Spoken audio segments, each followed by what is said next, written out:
great. How are you? Good. Oh, you look like you're somewhere official, like on your computer or something. No, I'm on my phone. Okay. Well, you always look more official than me. Always, always. How's your day been? Have you been super busy? Yes, I've been super busy today visiting historic places downtown. And I know, I'm so jealous of you. So tell everybody, tell all the good people where you live and what you get to do on a daily basis. I'm so jealous. So I live near Charleston, South Carolina. I'm in the graduate program for historic preservation at Clemson University and College of Charleston. It's a joint program. And on a daily basis, pretty much, I get to go out and see historic places. It's been kind of slow as far as COVID goes, but we're allowed to go out and see things on our own now during COVID. But yeah, like during the school year and stuff, every single week we are in the field doing something historical, seeing historic houses, going to historic places, just learning about everything we can for our careers and stuff. That is so exciting. So you and I met through the Georgia Trust. Yep. Yes, you were doing your summer internship, and the Georgia Trust said usually we would have these guys out digging up, I don't know, a Revolutionary War site or some such thing. But they can't do that this year. So this year we're going to have Lisa helping you research Louise. So that's how we met. Yep, it is. And even though Louise is gone, you've still been researching her, haven't you? You've learned a lot of things about her. Yes, I've learned a ton of stuff about her. I've learned about her previous owners, William Archibald Wilkins. I have a suspicion about even an owner before him. Really? Yeah. You haven't even told me that yet. Yes, it's just a suspicion right now. I have to follow up on it even more, but suspicions are always right. Yeah, I'm gonna follow up on it even more, and just learn more about the land out there in Louisville. That's awesome. So the reason I wanted to do the joint live with you tonight, we get so many questions about how do I research my house? I need to know more about the people who lived here. I want to know more about when the house was built. And that is what you're going to do, or what you do for a living. So, yes. Let's start out with where your focus of work is, and then what it takes for people to work with you directly, like what it takes to get them to come to for you to go to their site. And what you would do for them if you were doing research for them. So right now it's historic property research. So I would basically trace the deed back, starting with them when they bought the house, and trace it all the way back. Usually there's clues in every single deed. You look through the deed, you read it, and you just keep going back through time. And through every single deed, there's a lot of clues as to where the house may have come from, dependencies, meaning structures that are on the property, many different things that can give you many clues about where the structure came from. Sometimes a structure is said to have been built during a certain period, and it actually wasn't. Right. And the deed can help you figure that out. So I would do that. I would go back and look through the deeds. I would figure out if your property is eligible for the National Register of Historic Preservation, of Historic Places, sorry. And not every single property is eligible for the NRHP. So I would figure out if it is. Found on that a little bit, because I get a lot of questions about, I want to put my house on the National Register, which I think people always assume if you have an old house, you could automatically put it on the National Register, which isn't correct. Can you kind of tell me what are some of the criteria that make a house eligible? And then what are some of the things that are what are some changes that may have been made that will definitely make it ineligible for the NHRP? Okay, so there's four criteria. The first criteria is events that have made a significant contribution to the broad patterns of history. Criteria B is associated with the lives of significant people. C is it embodies the distinct characteristic of a time period, or it's the work of a master. That's mainly your architecture, which is what Louise fell under. D is yielded or likely to yield important information about prehistory or history. Okay. So basically, like a mountain range, maybe Right. could fall under D. So in order to be eligible for one of those, you need to be able to do the research and figure out it. So for example, C, Louise fell under C. We know that she was special because of her architecture, because she was a rare example of Gothic revival architecture in the town of Louisville, Georgia, in the state of Georgia, in the Southeast. And she was of an incredible mass too. She was huge. They don't make Gothic revival architecture that big. Right. It's usually a lot smaller. So Louise was very special because she was so huge. Right.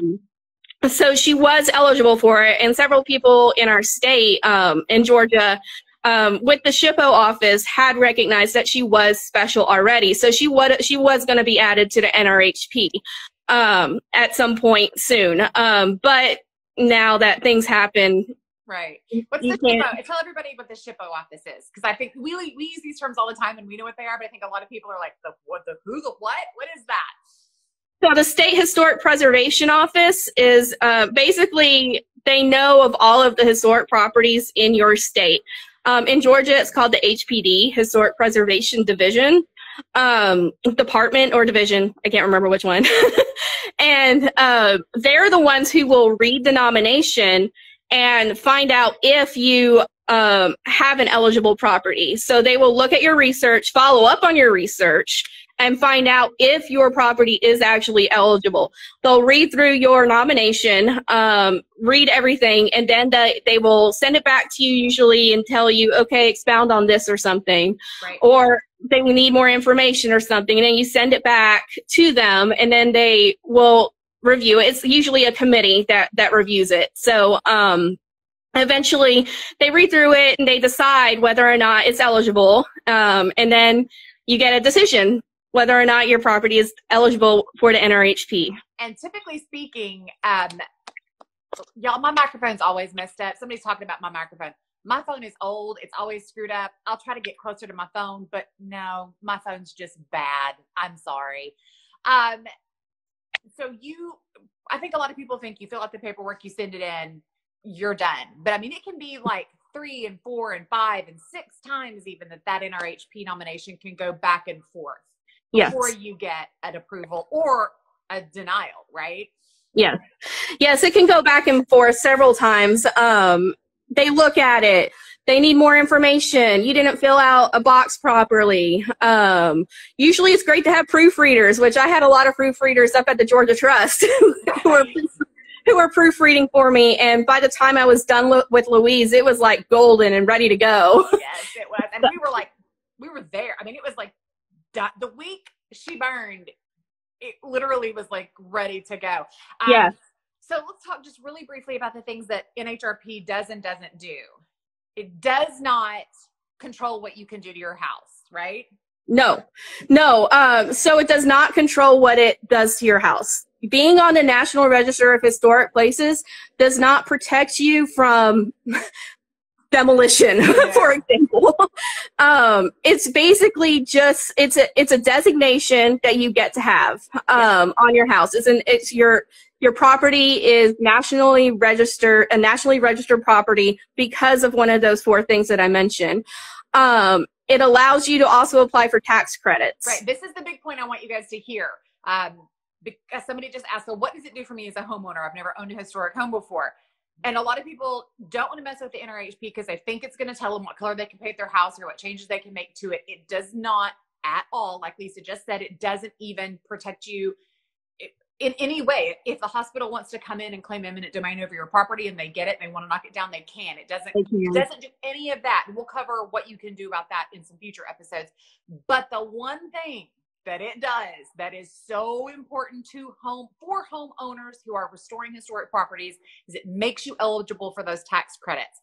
So please explain to the people what tax credits are and why, how they work. People hear tax credits and they're like, so I get to write off my repairs. I mean, like, is that even worth messing with? But that's not all they are. So could you explain that? Okay, so you buy a historic house. House, usually, as you guys have seen on cheap old houses, they'll be super cheap, like $15,000, for example. You'll buy this house. You know that it's going to cost $100,000 or $200,000 to restore the house.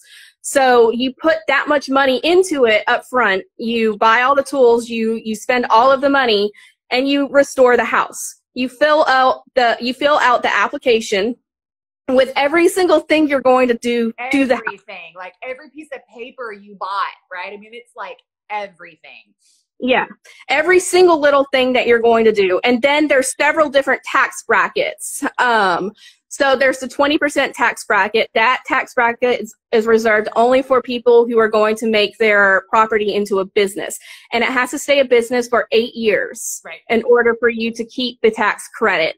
So then there's the lower tax credit. So it can be a substantial amount of money if you spent $100,000 on your property to restore it. So at 20%. So kind of explain again. I think that like there's a tax bracket. What does that mean directly for the homeowner? What are they getting back? Okay, so they're going to get back the money, some of the money, 20% of the money that they spent in restoring the house. So if you spent $100,000 restoring your house, you'll get 20% of that back. Right. And some states, and I don't know if you know a lot about this, but some states will actually buy your credits back for a certain, like they'll buy all your credits back for a certain penny on the dollar. I think in Georgia, it could be 85 cents on the dollar. Do you know that? No, I don't know for sure, but I do know about it though. Yeah. So you can actually, so you can get you can get the credit on your taxes. So yeah. You get it as a write-off. Or there are some states, I think a lot of states, most states will buy them back at certain pennies on the dollar, and you get actual cash back. Yes. Yes. So it is worth the investment of time to go through all this hassle to get those tax credits. Yes, done. correct. So this is where I really want to introduce people to what you do and your value. Now, I don't want you guys to ask Lisa a lot of real specific questions about research, and you've all been very good. We don't have a ton of people watching live tonight. I think it's probably because it's Friday night, so people are going to watch this later. But these are difficult processes to go through. This is not something that typically a lay person is going to be super skilled at doing. So Lisa has chosen for her profession to help homeowners, and I'm sure you're going to do commercial properties and lots of other things, but to help homeowners for a fee do this research for them. One of the things that I think is so beneficial to working with somebody like you, Lisa, is the fact that you discovered, I consider myself a really good historian and a really good researcher. Like, I think every house that we get into, I feel like I have always had a really good comprehensive history from, like we talked the other day. I think I can look at the architectural clues and say when this house was built. I'm good at finding the people who built it. Before I met you and worked with you, would have thought there's not a lot of people better than me at this. You blew my mind on what you were able to find and the things that you discovered, either things that I suspected but couldn't find proof of, or things I hadn't even conceived of that you found. And I think that's because because of your education, all the little secret places to go and dig and look, right? Right. So can you kind of break down for people the difference? Because I know there are different levels of service that you offer. There's like an entry level, I'll do this for you. And then there's a step up. And then there's like, I'll do everything for you. So can you kind of explain all the different types of services you offer? So one would be the NRHP nomination. If your property is eligible, then that would go with the tax credits. Then there's the historic property research. And in that is the historic deed research. The historic deed research will, like I mentioned before, will trace the property back through time. And within that, you will find a bunch of different things that will help you to get a better understanding of the history of the house. As far as that goes, also newspaper clippings Those are like reading between the lines on the newspaper clippings are everything. Also, in some of these deed research and sometimes newspaper clippings, there's little notes written here and there that will give you clues to where to go next. Sometimes things are on microfiche and there's a code in there, and only some people know about where to look things up on microfiche. So you would take that, and then it would open up a whole new world for you. You'll find out so many different things. So you're not to backtrack, but I want to make sure people know. So the services you offer, would you say like the entry level service is the deed research, or is that above the NHRP? No, I would say that's probably the entry level service. Okay, so and would be the deed level research, which is Lisa's going to tell you who built your house, definitively when it was built, definitively by whom, if there were houses on there before. Next level is NHRP, which is going to take quite a bit longer and quite a bit more effort, and then we get into that tax credit work, right? Yes, correct. So those are the 3 levels. Yeah, and even lower than that, though, there's also just a basic Sanborn map search. Right. And like searching for like the basic history of a house, like looking at the Sanborn maps to see the evolution of the architecture through time. I can look that up for you. I can look up what's available on the internet. Sometimes you have to go to the actual physical archives to look things up on to see them for yourself, because not everything has been digitized. They will tell you that they have been, but they haven't. They have not been. And so you can go there and look everything up. Here in South Carolina, we have several archives that I visit pretty regularly to look things up. But yeah, did I answer it? Yeah, I think so. Somebody asked, somebody asked, are you to be working on our next project? Yes, Lisa is already working on our next project. We have a couple of projects that are coming up, and Lisa's already kind of like poking around on those, finding some things out for us. Oh, yeah. Yes.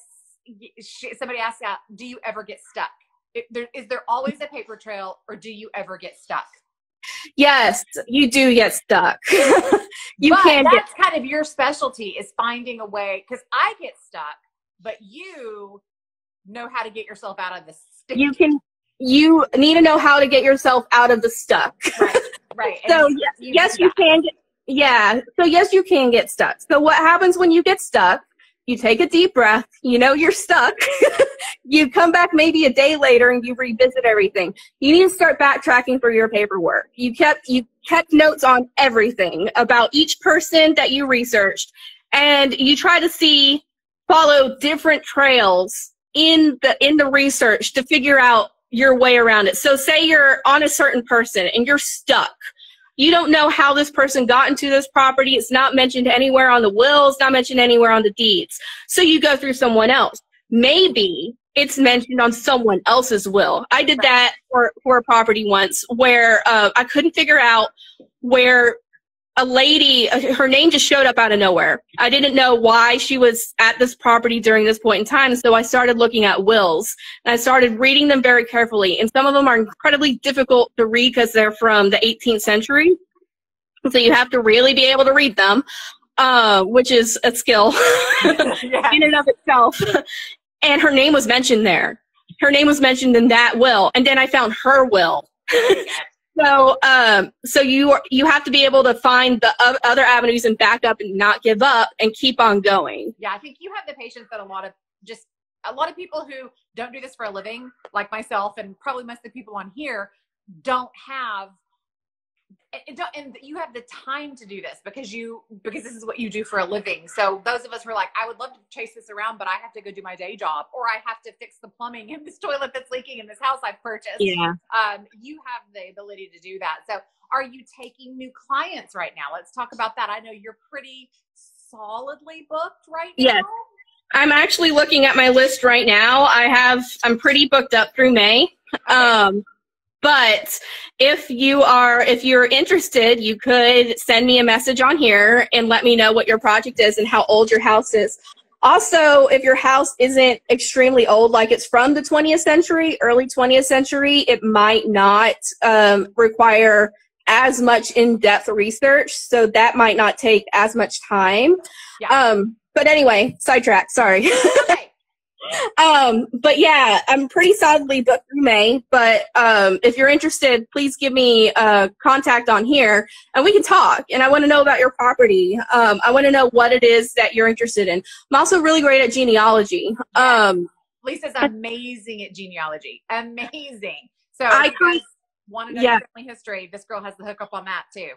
I kind of got started on genealogy through my own family. I started on that back in about 2013, and I'm back in the 18th century in Scotland, early 18th century in Scotland with my family, with the Gardiner family.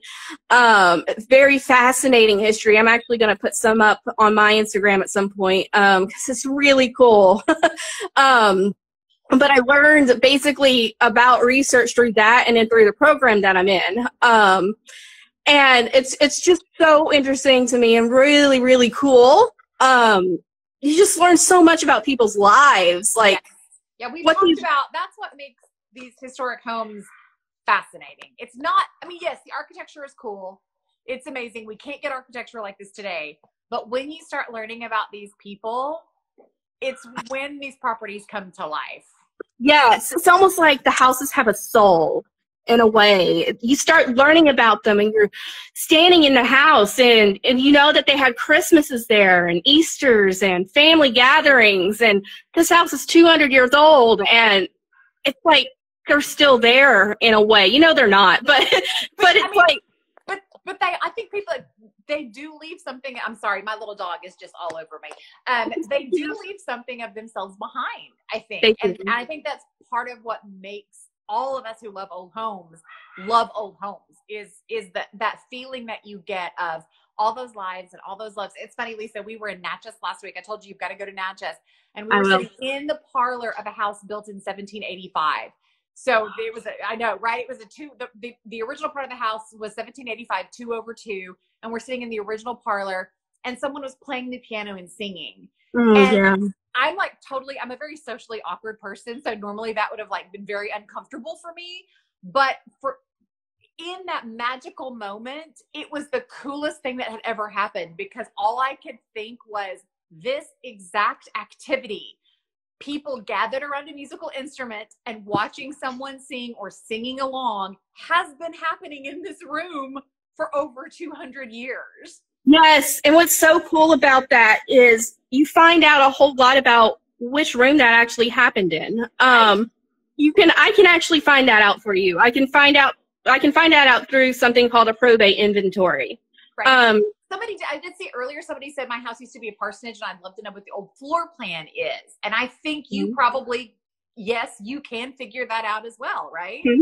Yes, I can figure that out through Sanborn maps, through newspaper clippings, through old letters, through a bunch of different things, sometimes there's architectural plans. One of the really coolest things that I have found have been old blueprints for a house. And you learn about the evolution of the house and what each room in a house could have been. Right. So, and the wills do a lot for that too. And we have a friend from Australia over here. Hi. I know, it's crazy. And they asked, what is a 2/2? So a 2/2 means that the house was built originally with 2 parlors downstairs, a staircase, and 2 bedrooms upstairs. And that's all there was. So it's a 2/2. And one of our most common floor plans here in the southeastern United States is actually a 4/4. So which would have been 4 parlors, a staircase, and 4 bedrooms. So a 2/2, that was actually really quite small when it was built. Very modest. And it's insane to see that house is now one of the larger, more impressive suburban villas in Natchez, because it grew. It was 1785, then 1818, then 1849, and it just grew and grew and grew, which we see a lot here in the U.S. These houses growing over time with families and family needs, and that's something else that you can help people. I know you've sent me copies of Sanborn maps, and unfortunately, what did they start, Lisa? Like in 1891? So some of them can go back to the 1880s. Okay. Other companies also did it, not just Sanborn. Okay. Sanborn tell people what Sanborn maps are, because I think a lot of people have no idea what a Sanborn map is. So whatever you're talking about. So Sanborn Fire Insurance Maps. Basically, it was this company that went through each city and town in America. They didn't make it through the entire town sometimes, unfortunately. And like the Google Maps of the 19th century, right? Yes. And on those maps, they put how tall, like how many stories your house was. Was it made of brick or wood? The outbuilding. Was it made of stone? Some of them were made of stone. It tells you a bunch of information. Sometimes it also tells you the former address of the house, which actually happened on Louise. Yes, it did.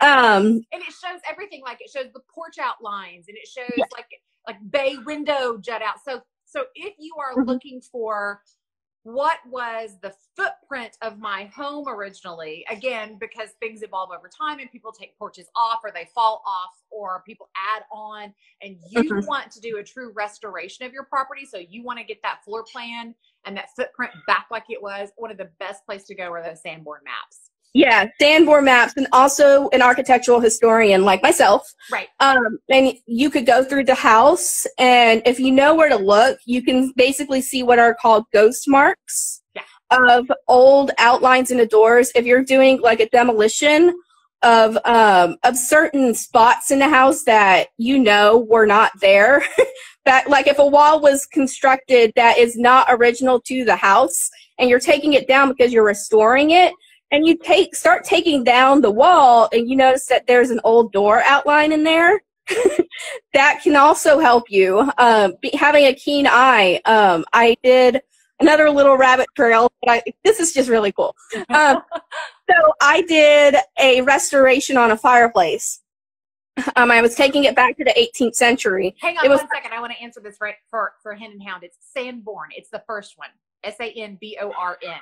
Sanborn. Hang on, let's answer this question for her as well. She says, what kind of projects have you had the chance to do that has prepared you for your work? I assume learn by doing.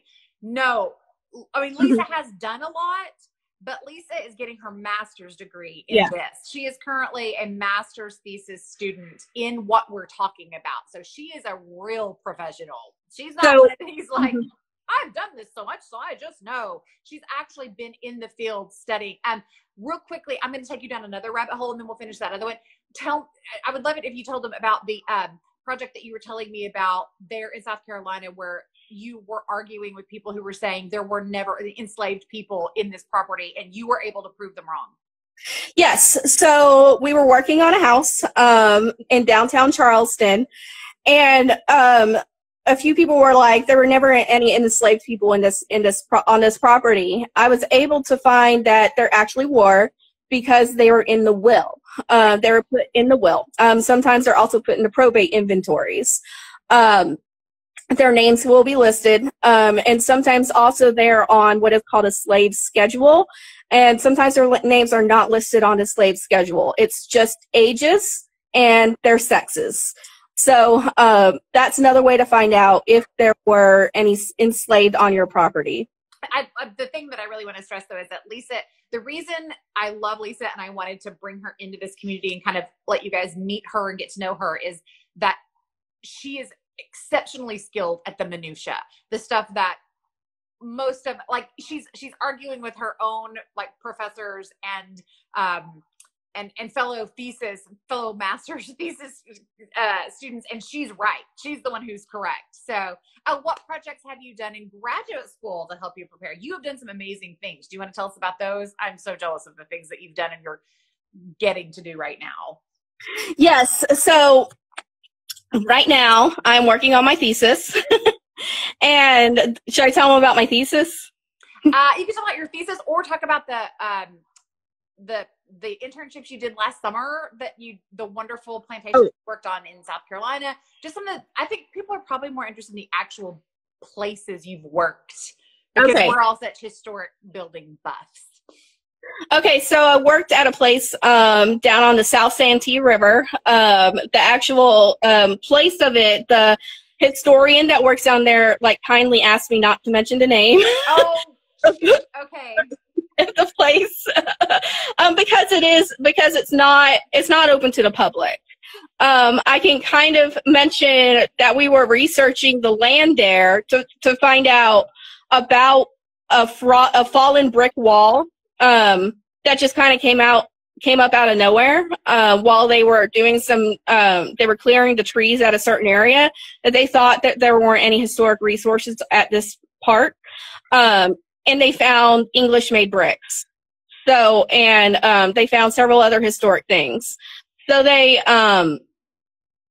needed us to come out there and look at it and dig everything up through archaeology and learn more about the people that may have lived on that part of the land. I think we concluded that they were definitely rich based on what we found in the ground.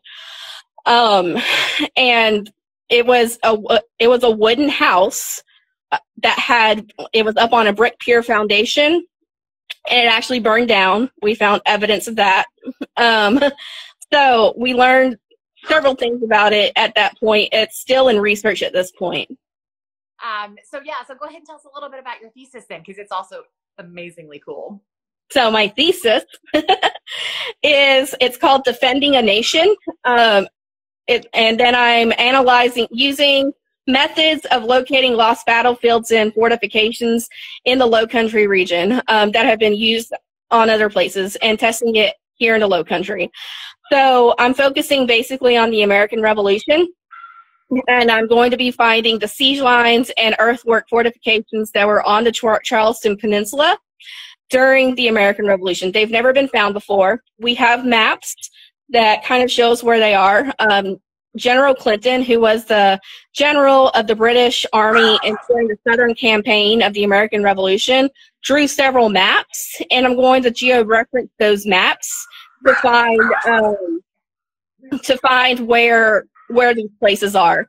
Then I'm going to take GPR, ground penetrating radar, and so cool. Yeah, I'm going to use ground penetrating radar to try to find the different things that might be hidden subterranean underground, basically. Sorry, I got tongue-tied.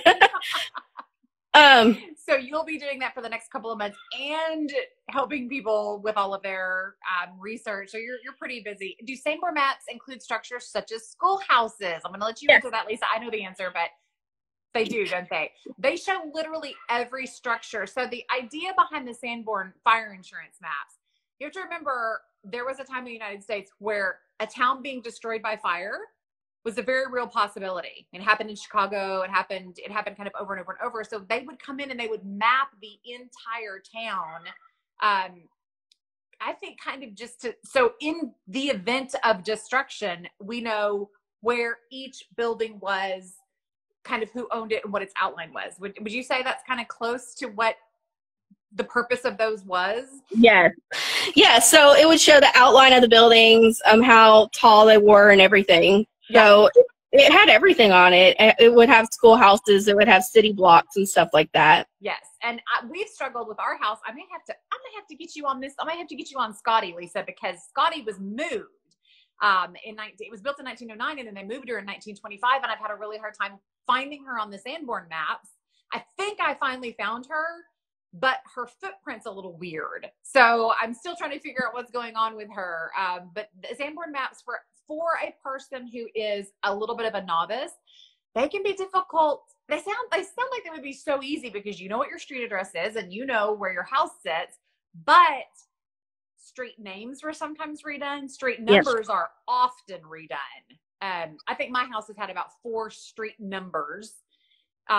So you need somebody who has your know-how to be able to interpret this information that is 100, 120, 150 years old.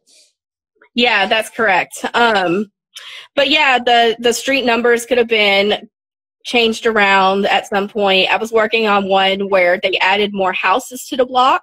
Right. So everything got renumbered. I was hot on the trail for a while on this one house. But then I found out that the address was different, and I started not recognizing names. Yeah. And knowing that new names. Yeah, and started realizing this is not the same house. It's the same address, but not the same house. That's because the address has changed. Yes. And I was able to find that out with context clues and stuff. Right, right. So tell people, so obviously you charge by the hour, is that right? Yeah. But also, so you work in kind of a little South Carolina bubble right now, but you do travel, but I want to make sure people understand. So Lisa's work is very intense. It can take a lot of time, and she does often have to go to a physical archive.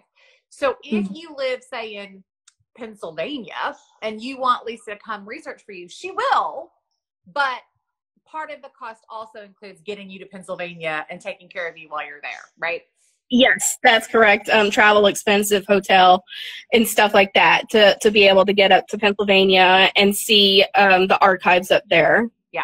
And I know this sounds crazy. I know a lot of you are like, why would I pay? Because I know there was a time in my life where I was like, I can do this. Why would I pay for this? I promise you, it is some of the best money you will ever spend if you own a historic property. Having a professional, it's like, yes, you can plumb your own toilet, but the problems you're going to have down the road if you plumb your own as compared to if you hire a professional to do it, it's compound that out, and you're going to save yourself so much time, so much energy, so much effort, and I'm going to get stuck. I'm going to hit a roadblock. I'm going to get so confused, where Lisa is never going to get frustrated and throw her hands up. She's going to find the solution to whatever riddle we're dealing with, right?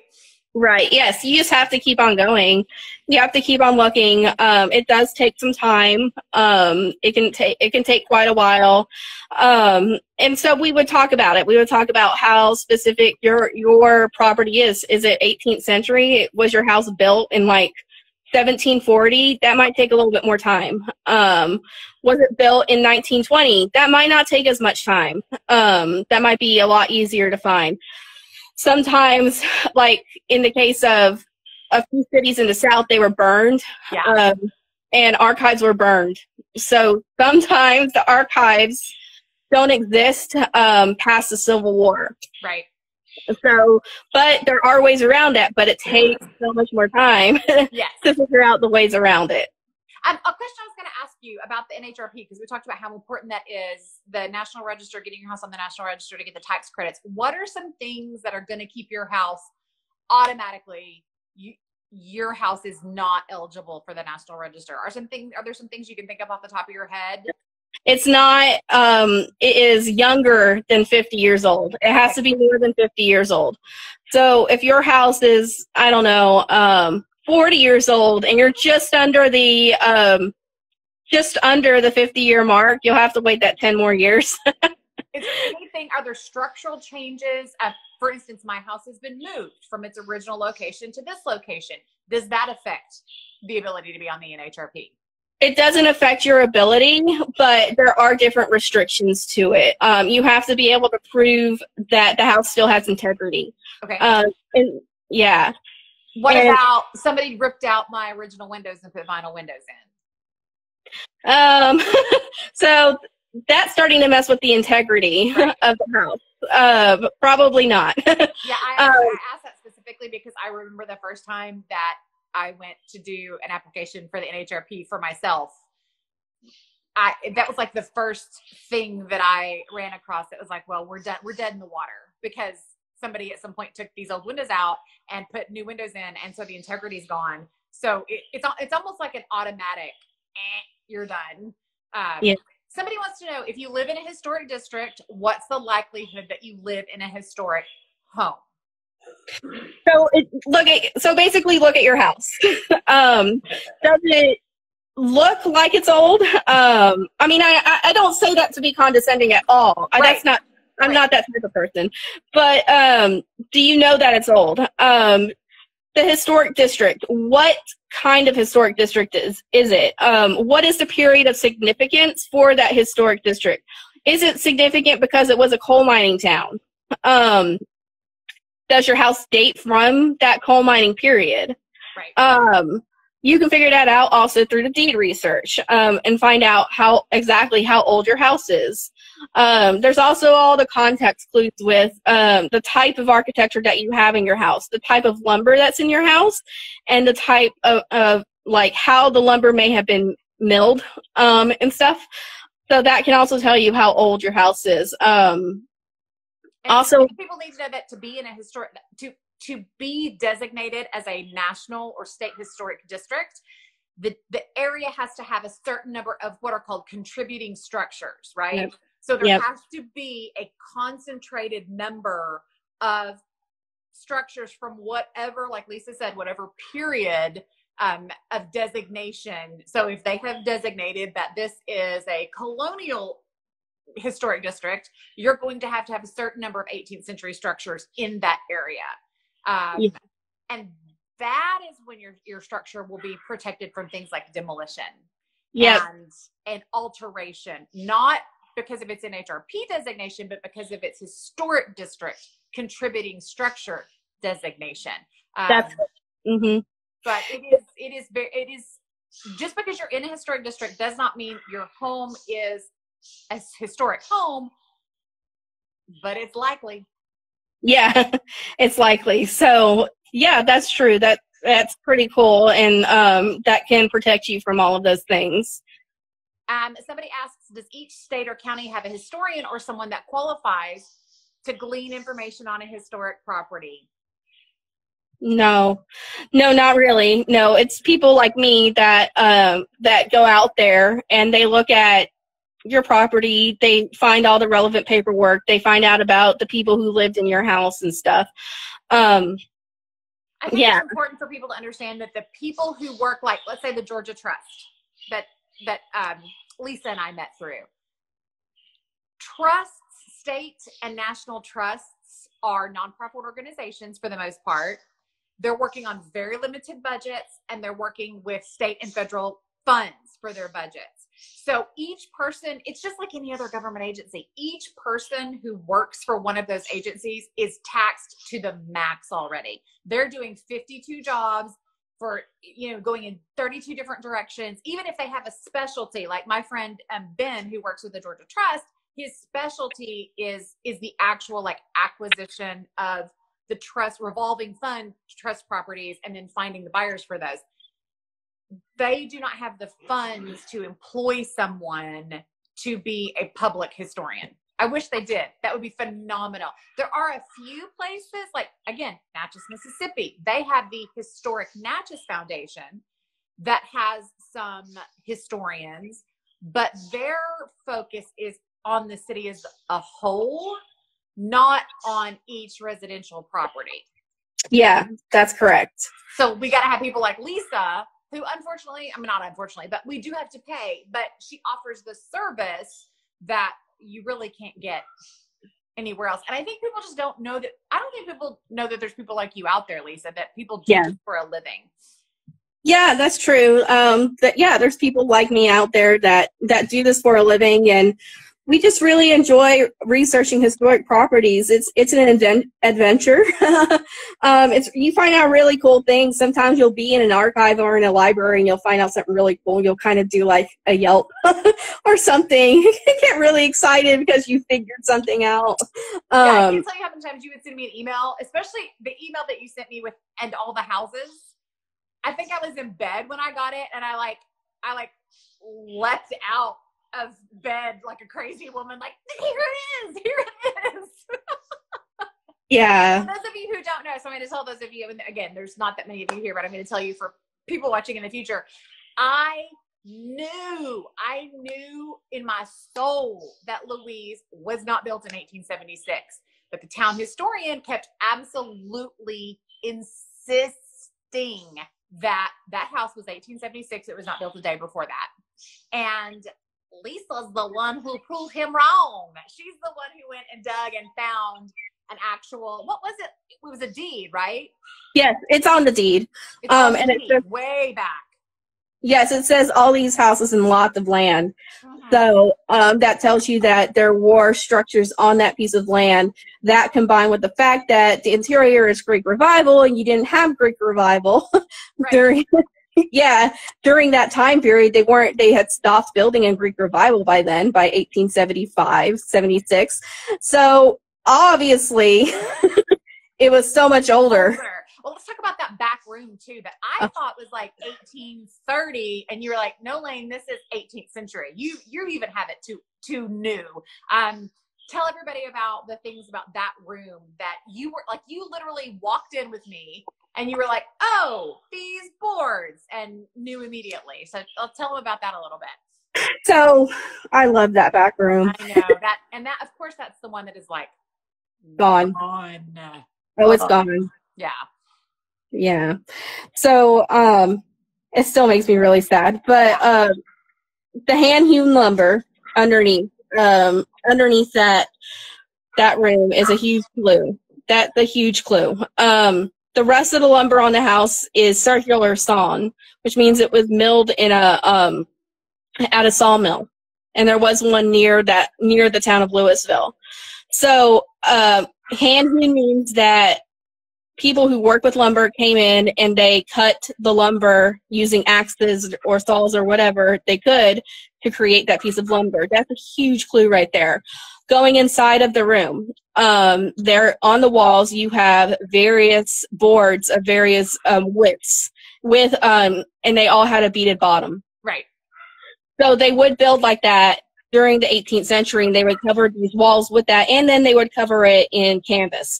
Right. And there was so much evidence of the canvas on the wall still left, like little pieces of it. Still there, little shreds hanging. Yeah, little shreds of it hanging. So that was a huge clue. The fact that all of the windows were 6/6, and the rest of the house was not like that. That was a huge clue also. So all of those little clues here and there led straight to that. You could see in the room where I believe when it was updated. You can tell when, like, there was that I think it was fiberboard that was over the walls at one point. Of course, that was an update. You could see to the right of the fireplace, there was a former door right there. I believe that door would lead now to a bathroom. I believe that was a dressing area at one point. There was that little bitty, like, extra, that was part of the original structure. You could tell there was that little bitty extra space over there. Mm-hmm. And I think that wall would have been original that separated. So the way that we saw it, that you and I saw it, was the back parlor of Louise's 4/4, and then what appeared to be a hallway with a weird fireplace in it for some reason, a bathroom, and then the main room of that 18th century. But that little space, it probably had the fireplace in it, excuse me, because it would have been a dressing room. So it needed to have a source of warmth in there. Exactly. That's exactly what I believe it was. It was the dressing room for that master bedroom. And I believe that was it. That goes all the way back. I believe that was the master bedroom for the original owners. Yeah. So, because I mean, you had a whole dressing room back there. Yeah, it was a big space. It was an interesting floor plan, and it was an interesting space. And it's so crazy to think about a time when familial living was, everything happened in one space, right? Like, we have all these different rooms in our house that do all these different functions, but early settlers out west, which there was a time that Georgia was considered the Wild West, right? You know, that part of Georgia would have had pretty simple structures and pretty simple living compared to what, but then what I think is also interesting is what we've discussed, the fact that then those structures were not raised. They didn't knock that structure down to build their bigger house. They just kept adding to it, right? Yeah, they would keep adding to it. They would add different rooms. They would, you could tell when an area was added. Sometimes walls can be taken down and you will see a former window, and you can tell that wall was actually on the outside at one point. Right. And somebody asks, when all of this is said and done, what will your masters be in? What is your technical masters going to be? Masters of Science in Historic Preservation. Which is so fantastic. Yes. I'm so jealous. I'm so jealous, but I also don't want to do everything you're doing right now. Blows me away. I'll talk to Lisa, and she's like, okay, I can talk to you at Friday at 7 o'clock for 20 minutes because my schedule is crazy. Yes, I have a lot to do. I have my log of everybody that I'm working for right now, and then I have my thesis. I have to get to work on that and hit the ground running. I have my introduction is actually due on Tuesday for the whole thesis. Yes. Yes. Just a little thing like your master's thesis due on Tuesday. I'm going to look and see. Does anybody else have any other questions for Lisa? We only have an hour, and we are creeping up. We have like 5.5 minutes left. So does anybody else have any other questions for Lisa about what she does? I want to mention also that my professors and fellow students are all very intelligent also. I don't really argue with them. Lisa, she's the sweetest human being on the planet. I don't argue with them. I was not saying that your fellow students were not also brilliant. I just loved it that I love that you are so observant and so dedicated to unveiling the whole story, that I have never once seen you in the face of many, many, many people telling you, no, it's this way right now. I saw it with Louise. I've seen it with a couple of the other projects we're working on, and I saw it, and that's what you told me about with the property there in Charleston. I've seen people say to you, oh, no, it's this. And you very graciously and very kindly say, no, this is what the research says. I love that. Yeah, and I can do that. And like, they're all very smart too. And my professors have been doing this for so long. And so they obviously know so much more because they're professors. What were the prerequisites for your degree? Like, what's your bachelor's is in something, we talked about this, your bachelor's is in something a little bit unrelated, isn't it? Yeah. So my bachelor's degree is in technical theater, production, and design. That's right. That's how we were like, yes, we speak the same language. But yeah, that kind of led into this. So technical theater, I have to research period specific stages and period interiors to be able to create period interiors on the stage. Right. I focus a lot on lighting design also, so period lighting. I looked at a lot of that. So, but yeah, that's what my undergraduate degree, and I also have another master's degree in education. Yes. So, somebody asked if you live in a historic home. You don't live in a historic home right now, do you? No, I don't. It's from the 1970s. Some people would argue that it is considered historic because that period in time, there was a rise in post-Vietnam War. And like after every single war, there was like a boom in housing and the boom of types of housing. So the small brick ranch houses were part of that. Right. And eventually, I think, probably in another 50 years, there will be a whole, like, we can't believe everybody knocked these terrible 1970s ranch houses down. But, that's not our gig. That's not what we love. Somebody else asks, where do you want to work, for yourself or for someone else? And I think we've established pretty clearly Lisa will be working for Lisa. Oh, yeah. I would like to work for myself. I would like to have my own job. My own business. Yes. Doing this kind of stuff. I just absolutely love doing it. Oops, I've messed up the live. Hang on one second. I haven't really messed. I just can't see you anymore, but that's okay. Somebody else looks like somebody else came in a little bit late and wants to know what age a house is considered historic. I know we've already covered that, but why don't you answer that again? Okay, so 50 years or older, at least for the NRHP. It has to be at least older than 50 years, and you have to be able to prove those criteria. Okay, great. Anything else you want to add before we go, Miss Lisa? Well, you don't know. I said I wasn't going to put you on the spot, and there I was like, oh, hang on, let me check our email and make sure that I think we covered everything that you wanted to make sure we covered. Yes.